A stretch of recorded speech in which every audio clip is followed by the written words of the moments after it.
Welcome to the Tourism Hub podcast, a podcast devoted to you and your excellence, providing inspiration and education for the entrepreneurs, experience makers, and excellence seekers of our industry to take your tourism business and career to a whole new level.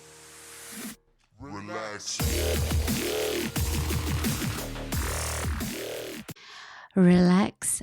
I got you. Welcome. Hello. It's the Tourism Hub podcast, and it is the finale podcast for the finale podcast, the finale episode. I plan to continue with the podcast for 2025. Welcome. My name is Despina Karatsias. Oh, look at that. I've got a name tag. And I am the founder and proud trainer and business mentor at Institute of Excellence. And today we're going to be talking about the year that was 2025. And if it didn't feel like other years for you, you're not alone. It didn't for me and many others that I've had the benefit and the gratitude to serve and support. Because something fundamental definitely shifted beneath our feet and beneath our wings. And many of us, few of us, some of us, myself personally, felt it building throughout the year without being able to really articulate what exactly was changing. And then in more recent weeks and days, this month, December, brought upon us a tragedy that shook us all to the core. Now, today, this really brings together conversations, observations, things I've written down along the way over the last month, but didn't hit publish. And not because they weren't relevant, but because the thoughts weren't complete now. I had some time. It's that reflective, beautiful week between Christmas and New Year's that I do absolutely adore. And I have since I was a young girl, that time to reflect and bring upon turning over a new leaf and a new chapter over the new year.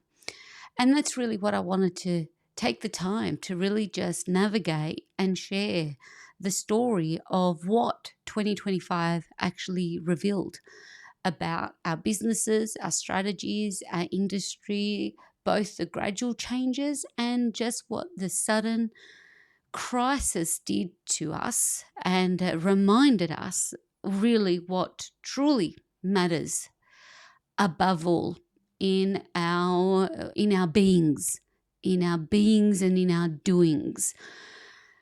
Now, for most of this year, and I record this literally the second last day of the year, it's the eve before the eve, to get it for your listening and watching pleasure in time.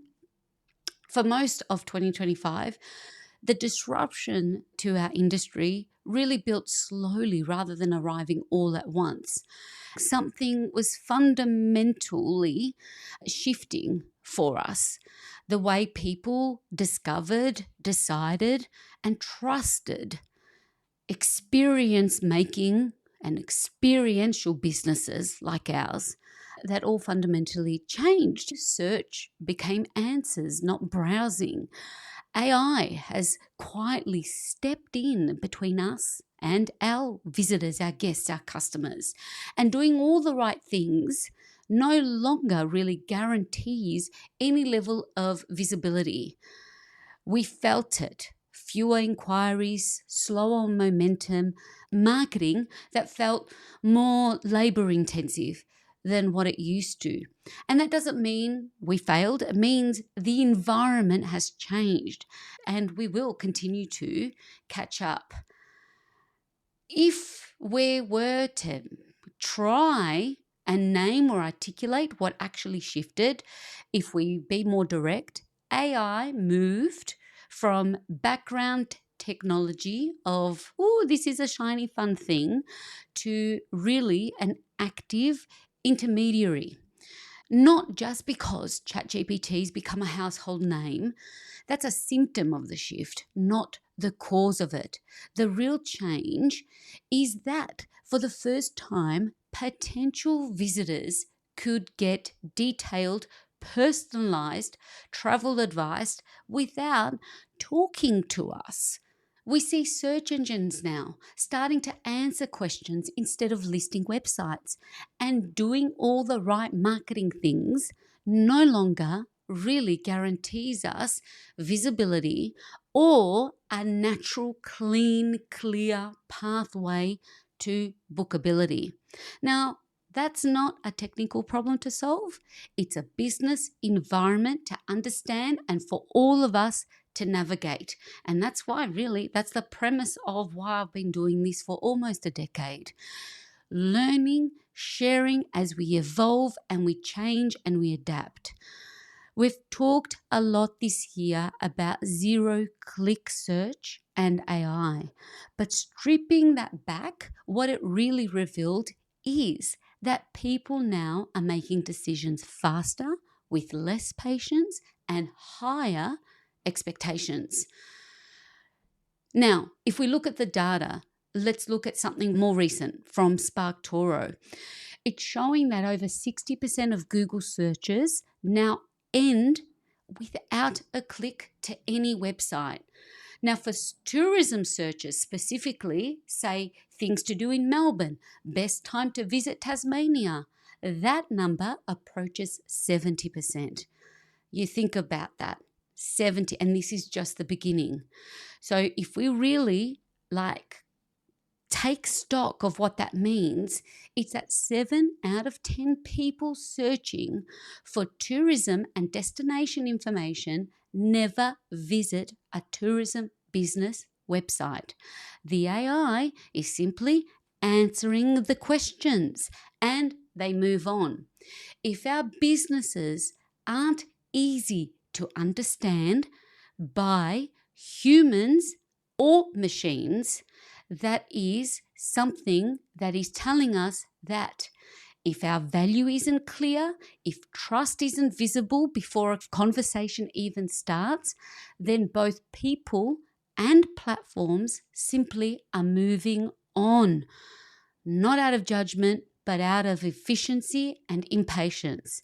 Not a tech issue, it's a clarity issue. And clarity is something we all need to sharpen the saw and work on together to not feel left behind. So, what does this teach us? 3 things. First, visibility without conversion is just vanity. AI answering customer questions without sending them to you or me isn't exposure, it's displacement.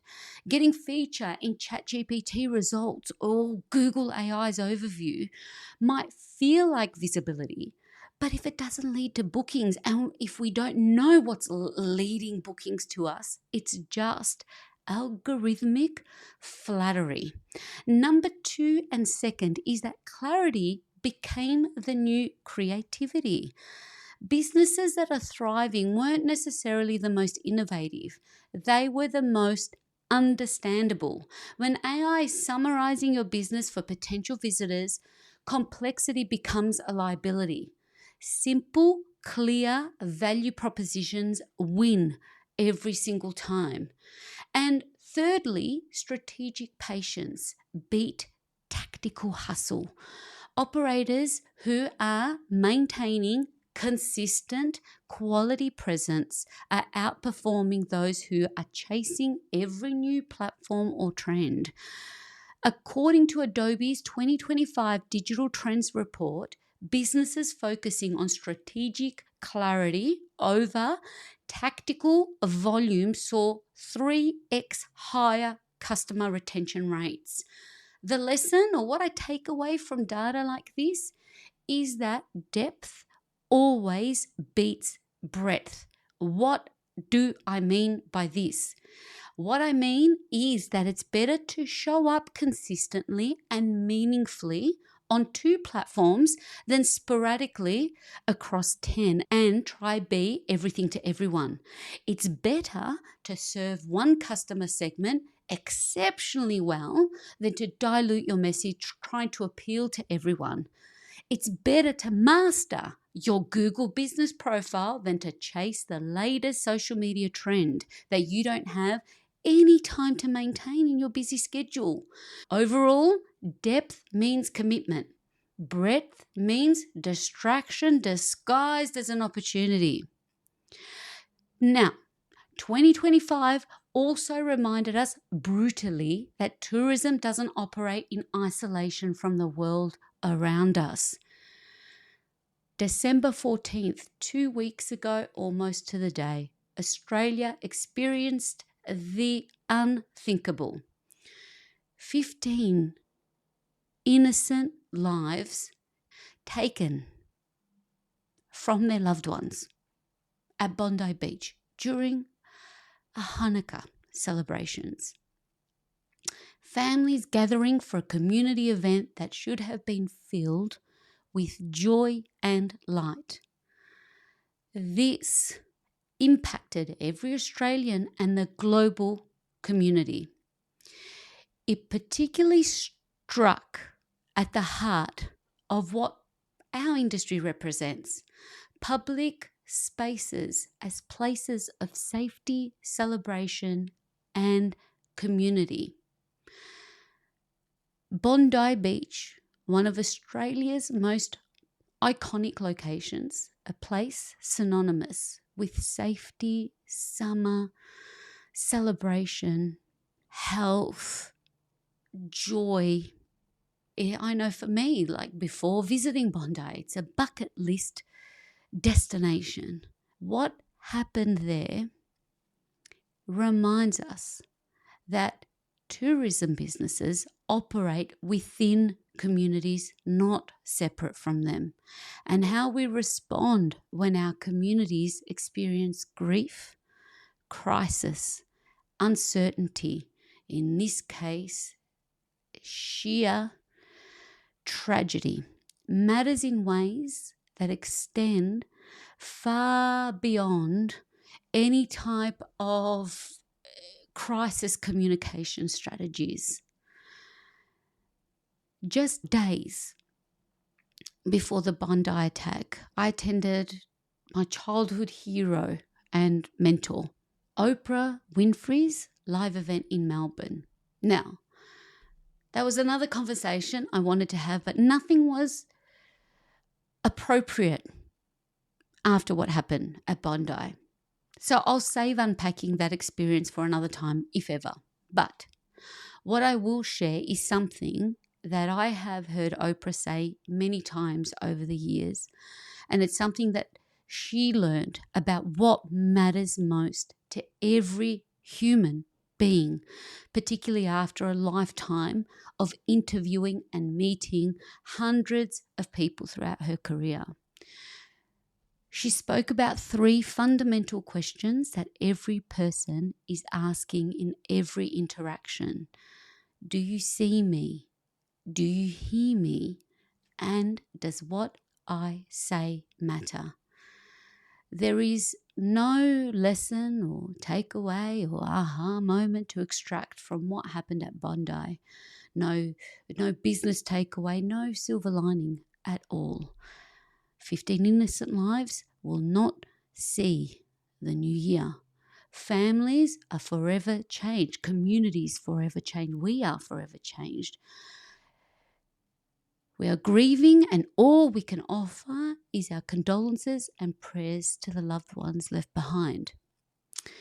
And yet, as we sit with that grief, those questions, they've been lingering differently now for me. Not as anything else, but that fundamental human truth.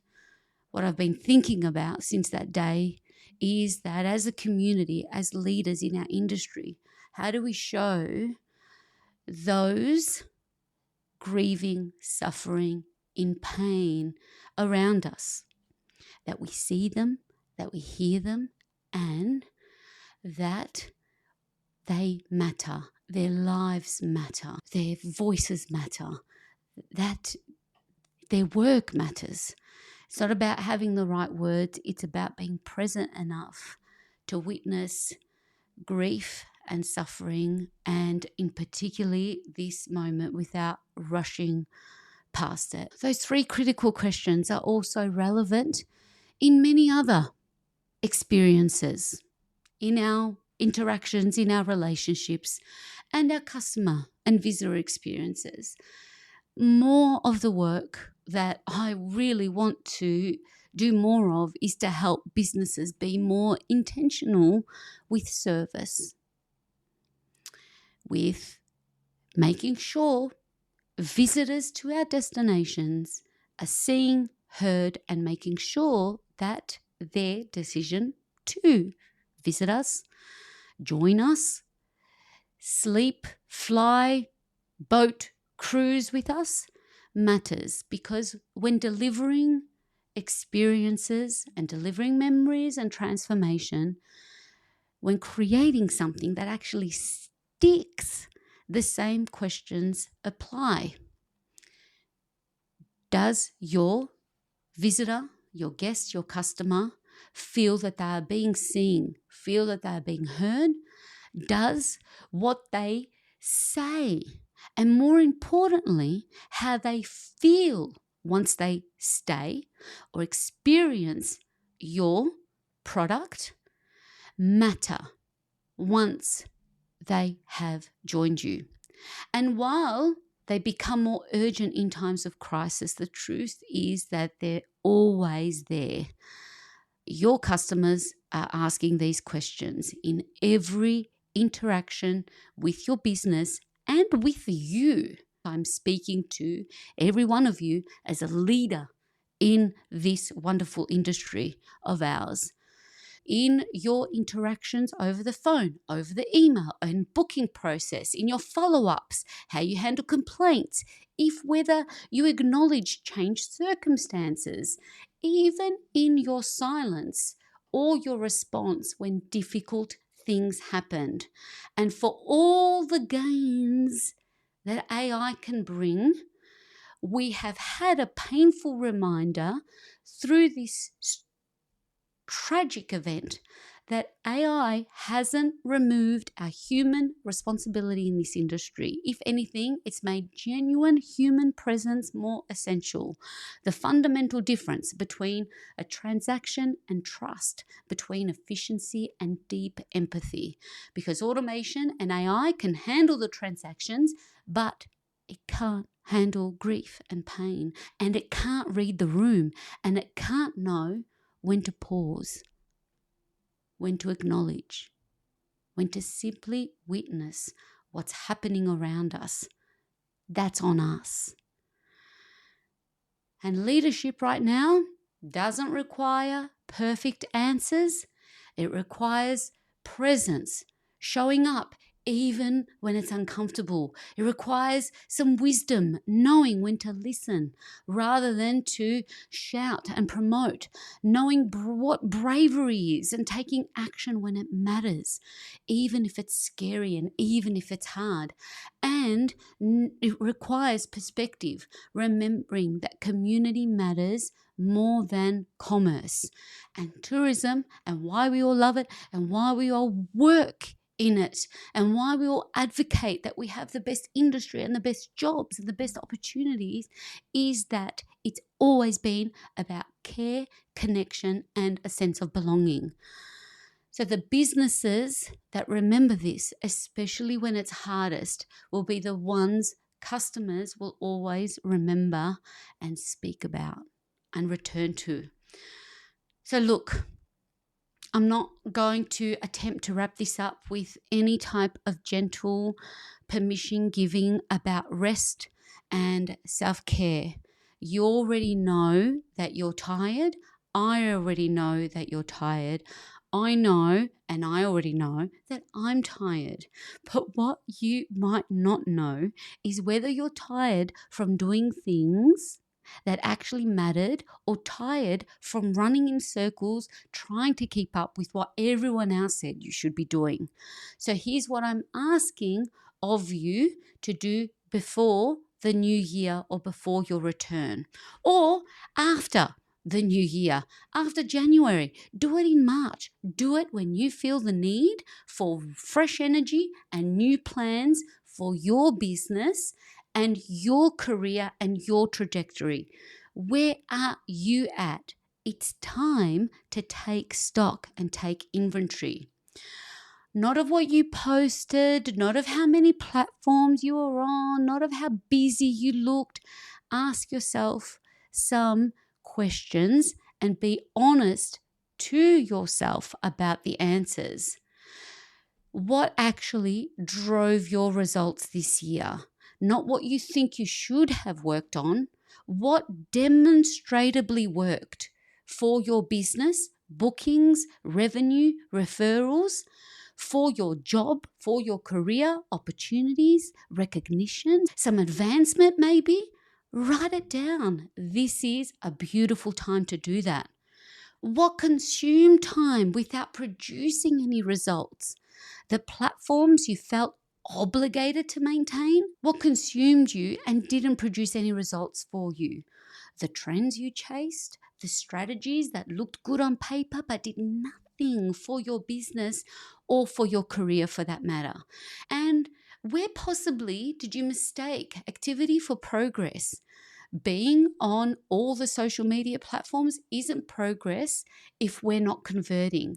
Attending every networking event isn't progress if none of those connections are turning into good customer relationships or clients or meaningful professional encounters. And what did your best customers or your best key stakeholders actually value in doing business with you? Not what you told them they should value. What specifically did they mention when they booked, when they left reviews, when they chose you over someone else, and when they referred others? If you could only do 3 things in 2026, what would they be? Not what sounds impressive, what would actually move your business or career forward. 2026 doesn't care about good intentions. It will reward clarity and really punish confusion. It will reward focus and punish distraction. It will reward businesses that understand what they actually do well and really ignore businesses trying to be everything to everyone. For tourism operators and leaders who succeed next year and every year after won't be the ones doing the most. They'll be the ones doing what matters most. They'll be the ones doing what matters most with relentless consistency. Now, I'm not just saying this because I've got the microphone here. This is exactly how I'm approaching my own mid-financial year realignment going into the new calendar year. I'm in the middle of the same exercise. I will not shut this office until I finish this work in exactly the same way that I'm explaining it to you. So I'm asking you to take stock, cutting what didn't work and getting clear on what actually moves your needle to get to your destination. So between now and January, or when you return, or when you see fit, if this is something that you feel would really help you, your job isn't to just rest mindlessly, although important. Your job is to get brutally clear. What is your business actually good at? Not aspirationally good at, actually good at. What do customers specifically choose you for? That's your foundation. Everything else is just decoration, like the Christmas decorations we all need to get rid of now. Cut ruthlessly. Look at your list of shoulds, the platforms you should be on, the content you should be creating, the trends you should be following. Cross out anything that didn't demonstrate or contribute to bookings or brand strength this year. You don't owe these things your energy. Commit deliberately.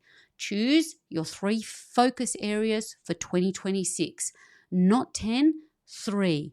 Maybe it's really mastering your Google business profile.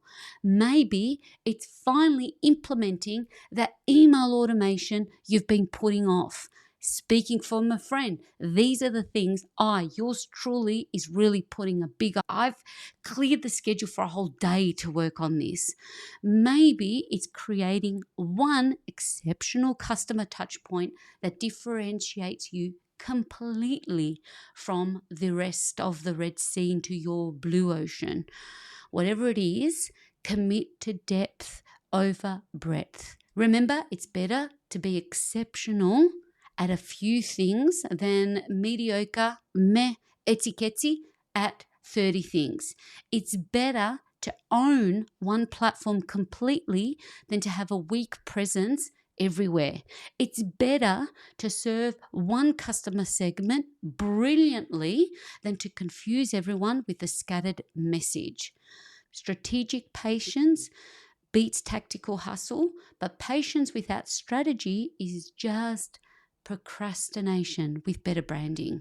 A quote, I may have shared this with you before. Sorry, not sorry. It's a perler. And I'm going to share with you again. The magic you're looking for is in the work that you're avoiding. The magic you're looking for is in the work that you're avoiding. And it's true. Most of us aren't struggling because we don't know what to do. We're struggling because we're avoiding the hard, unglamorous work that would actually make a difference. We're choosing the busy work over the breakthrough work. We're optimizing our Instagram captions instead of fixing our booking process. We're redesigning our website instead of following up with past customers that are sitting there saying, yes, I'd like to hear from you, and we never contacted them. We're planning instead of implementing. The work you're avoiding, that's where the growth is. You can rest. You should rest. We all need some rest. But before you do, when you're ready, please take the time to take stock, because your business deserves to thrive. You deserve to thrive in 2026. And the ones that don't thrive, they're the ones that will be sitting there hoping things would get easier. You, my human of tourism, you will be the one who got clear, who took the time, who did the work about what actually works, and build your entire year around that clarity. Okay, it's time to sunset the year and this episode. I can't thank you enough for being part of the Tourism Hub podcast community this year. I want to express my immense gratitude. Everybody that's come up to me and let me know that you listen and that you subscribe and you don't miss an episode. I see you, I hear you, and boy, oh boy, do you and your work and your voice matters. In Jan, we'll return with some incredible humans of tourism to share their story with you. And as always, I will show up and share everything I got. Really, it's all there for you, for your growth. I'm more committed than ever to the study and the sharing of best practice in our industry, in business, and in this life, to be that tiny bit better every single day than we were yesterday. I have loads in store that I can't wait to share with you. And until then, take that deep breath. Take stock honestly, rest intentionally, and come back ready to build something that actually matters, because you do. Strategy matters, systems matter, but implementation and the work that we do that matters most. So let's make 2026 the year we stop just talking about what we're gonna do and actually do it. Until next time, sending you the biggest love and igniting the biggest excellence to you and all you do. Relax.